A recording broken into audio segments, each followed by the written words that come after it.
Welcome back to the second segment of the show. Today we're going to be talking about the European Union, and it is Egypt's largest trade partner, where the trade volume between Egypt and the EU represents about 30% of the total commodity trade between both parts of the world. In light of the interrelationship and interests of the European and Egyptian visions on many regional and international issues, Egypt seeks, through bilateral relations, to achieve an effective partnership, and things are expected to change as well. Here to discuss the priorities of the Egyptian-EU partnership, we're joined in the studio by Dr. Bاسم, a professor of economics at Monaco University in France. Good afternoon to you, sir. Hello. Hello. Thank you for joining us so much. Thank you for inviting me. Thank you. Can you tell us a bit about the trade volume between Egypt and the EU? It represents 30% of the total volume. What does this number actually mean? Well, it means actually the sum of what Egypt sells, exports to the European Union, yes, and what Egypt imports as well from the EU. Yes. 30% is large, so it's number one partner indeed. But actually, the amount of trade can be much larger, and it can be much larger if Egypt manages to export more, to sell more into the European Union, yes, which is, the objective of Egypt in the coming years. And maybe the COVID-19 represents kind of a momentum where global trade is being reshuffled. Yes. So now Egypt can actually play its cards and show that its geographical location and all the advantages that it can offer can make Egypt become a hub for investment and for trade with the EU. I mean, we know that the European Union is an important part of our economic trade. It represents 30%. But is it the same for European nations? Egypt is a strategic partner for them as well in terms of trade. It's not as large as it should be normally. Yes. So if you make a comparison, for example, between Egypt and Turkey, yes, well, Egypt is a much larger partner to the EU. Yes. Certainly, having borders with the EU, being member of the EU trade agreement, yes, facilitates access of Turkish merchandise to Europe. Yes. But nowadays, with all the logistics, with advancement in shipping and so on, Egypt still, have a much better endowment of natural resources, of capabilities of production that can make it normally a legitimate, more important partner to the EU. So yes, actually, we can play a much bigger role vis-a-vis the EU and become a stronger partner in volume. Yes. But strategically, Egypt is, the gate to many things. The gate to Africa. Yes. Definitely, for Eastern Africa, the gate to the Arab world, to the Gulf, and the gate, through the Suez Canal to Asia, definitely. So, and now with gas production and exploration and exports, Egypt as well is becoming more and more strategic, if you like, more important to the EU than before. So it's a very important position Egypt is in that can grow and can just flourish much better. Egypt signed the Egypt-EU Association Agreement in June of 2001, which is part of the parcel of the European Neighbourhood Policy, known as ENP. But only in 2015 did Egypt and the EU mechanisms establish to push these relations. How do you see this process of shaping the economic ties between the two parties, and why did it take so long to do this? It's a very good question, actually. This what we call the Euro-Mediterranean Initiative started back in 1994, 1995 on the back of the Oslo Agreement and the peace process between Israeli and Palestinian. And the idea of Europe actually was to create a zone of peace around the Mediterranean, driven by economic development. So it's a very interesting objective, great. Sorry. But then when it started materializing, the first step of it was having a free trade agreement. And which means that actually Egypt will have free access without any customs to the European market, but as well that Egypt will have to dismantle, remove all barriers to importing from the EU. Yes.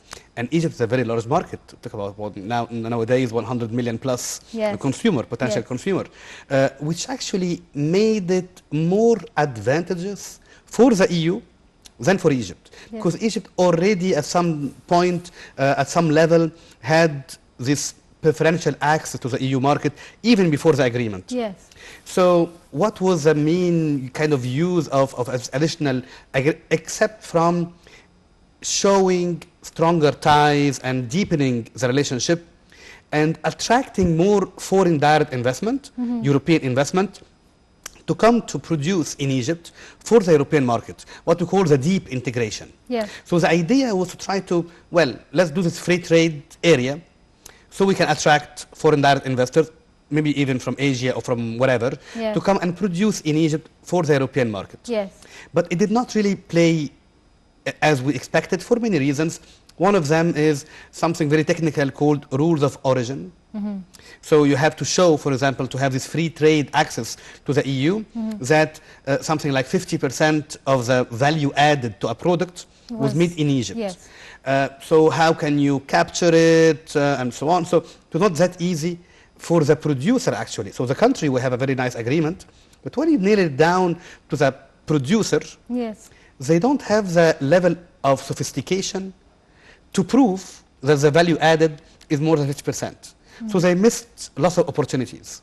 So this was on the kind of negative side. On the positive side, through the agreement and through more broadly the neighborhood initiative, Egypt benefited from technical support, not loans or grants, but from technical support and capacity building through several projects and programs that allow the producers then to understand how the mechanisms work, what level of quality do we expect, what packaging, for example, would be appealing to European consumers in different countries, to be able to access the market. So the agreement is nice on paper.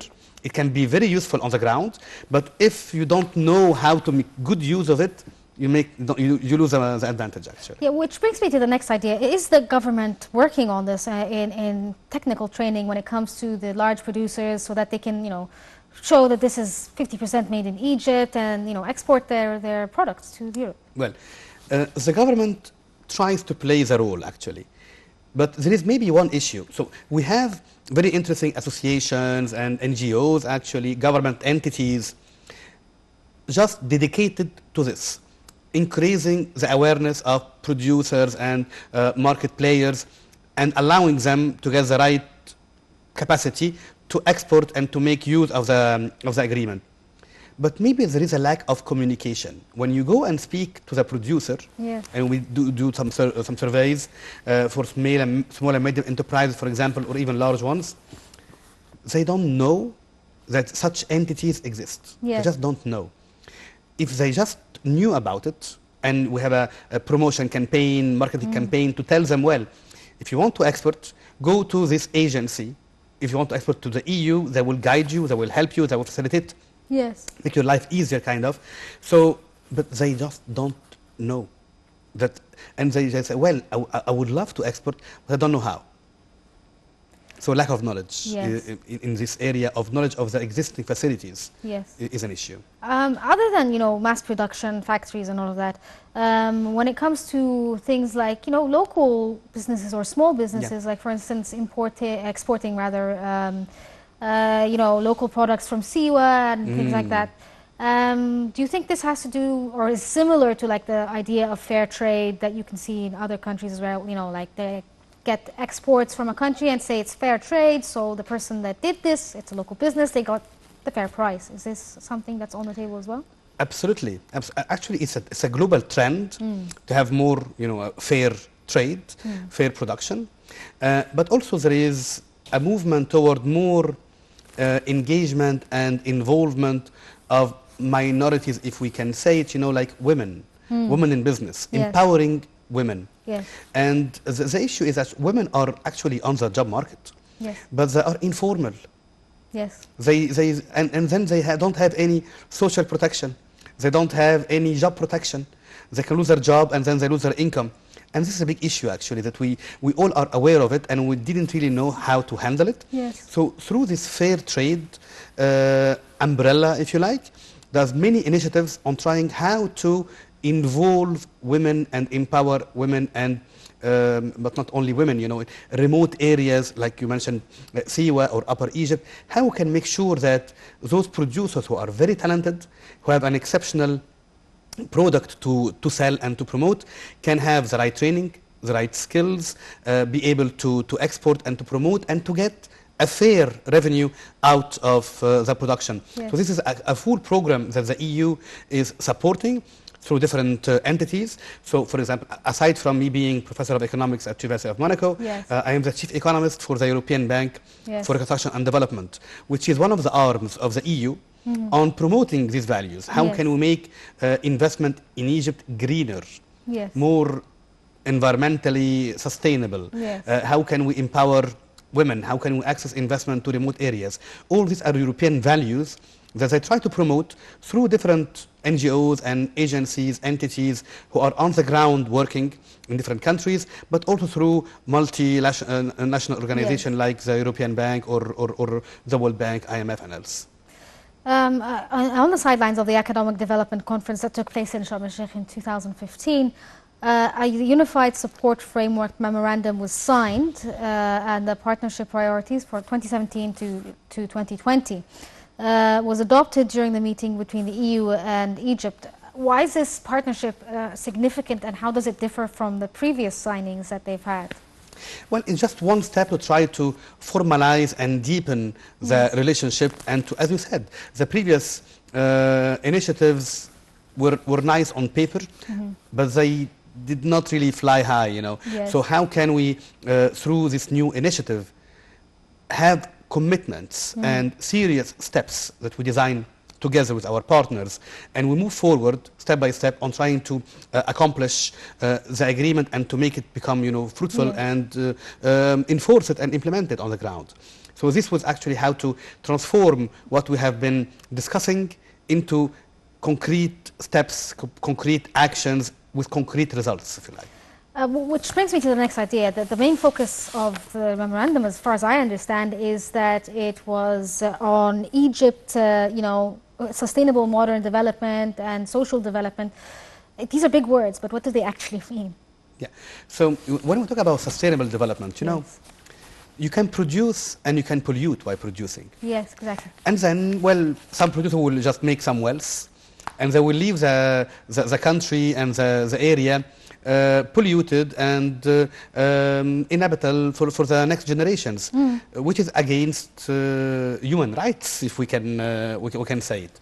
So the idea is how to make sure that moving forward with Egypt strong need yes. for economic development and job creation, we do not get being tempted by investing in projects that will have, you know, negative environmental exactly effects. Environmental effects. So we want it to be green. What do you mean by green? Green is a nice word, you know. But for example, the massive production of energy in Egypt that comes from renewable energy. If you remember, 8 years ago, we had shortages in electricity supply, several hours per day. We don't see it at all now. And most of this comes from sustainable sources, like the solar park that was built in Binban near Aswan, which is one of the largest in the world, if not the largest, one of the largest in the world, and all these wind farms that have been built around the country to benefit from natural resources and to produce energy in a cheaper way. So it's cheaper. Yes, even it's not just more expensive, it's cheaper, and it's sustainable. So it's kind of a win-win. So, but how can we come to the knowledge and technology to be able to do this, actually? This is where the European Union and other partners step in. They provide the right technical assistance, so the government will understand how can they buy the electricity from private producer, yes. private investment. How can they price it? How can they make use of it? How they can license it in an efficient way? to maximize the revenue to the government and to have a successful project. This is something that we all learn about. It's a new field. So the EU here provided a significant grant to the Egyptian government to step up capacities and to get them to understand how all this technology, this is one example, you know, how to make the economy more sustainable by making it greener, less polluting. That's the goal. 2050 is supposed to be zero emissions, generally speaking, for most countries in the world. Hopefully. Yes, hopefully. Hopefully. 2050 is, you know... It's a big target. It's ambitious, but hopefully we'll get there one day. Hopefully, absolutely. The EU and Egypt agreed to cooperate in advancing socio-economic goals that were set by Egypt, you know, Egypt's vision for 2030. Yes. And these are in line with the UN, you know, social development goals as well. Absolutely. And sustainable development goals. Yes. Why are the social and environmental dimensions important? And why, like we were talking about, obviously the environmental factor is very important, but why does it contribute to society as well, not just in terms of keeping the environment safe? Absolutely. Yeah, more importantly, the human. Yep. Yes, yes. How does this socially affect people when you're greener? Well, you know, let us go back in time, something like 10 years ago, when we had the Egyptian uprising in 2011. Just before, actually, 2008, 9, and 10, growth rates in Egypt were very high, something like 6 or plus than 6%.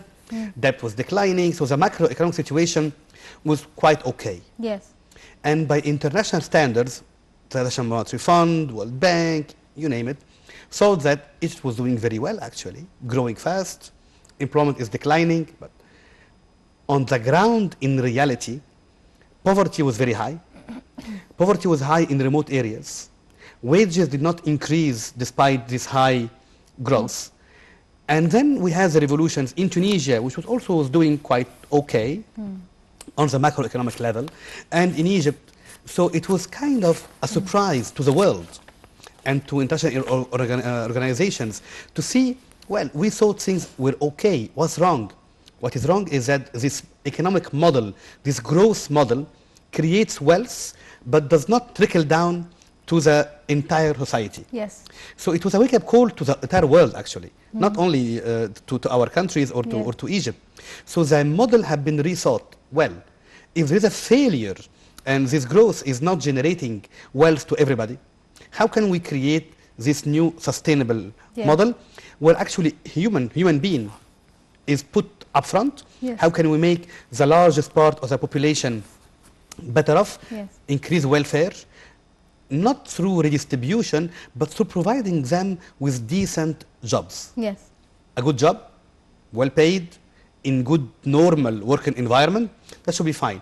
And by the way, if you look at advanced economies, you look at France, for example, you had massive demonstrations, what we call the gilets jaunes, the yellow jackets.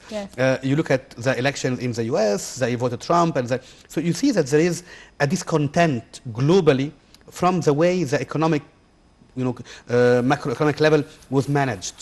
So there is a need really to rethink this model and to see how can we put back human, not capital, human, actually, on the forefront of this model, and to see how can we make this growth model, economic development model, be better. But this brings me to another idea. If we're talking on a global level, does this mean that capitalism is a model that's no longer working for the world? Do you think that we're going to be moving to more of a social sort of model? I don't think it to be a social model in any way, but it's just a way of correcting some errors. Let's take the example of the global crisis in 2008.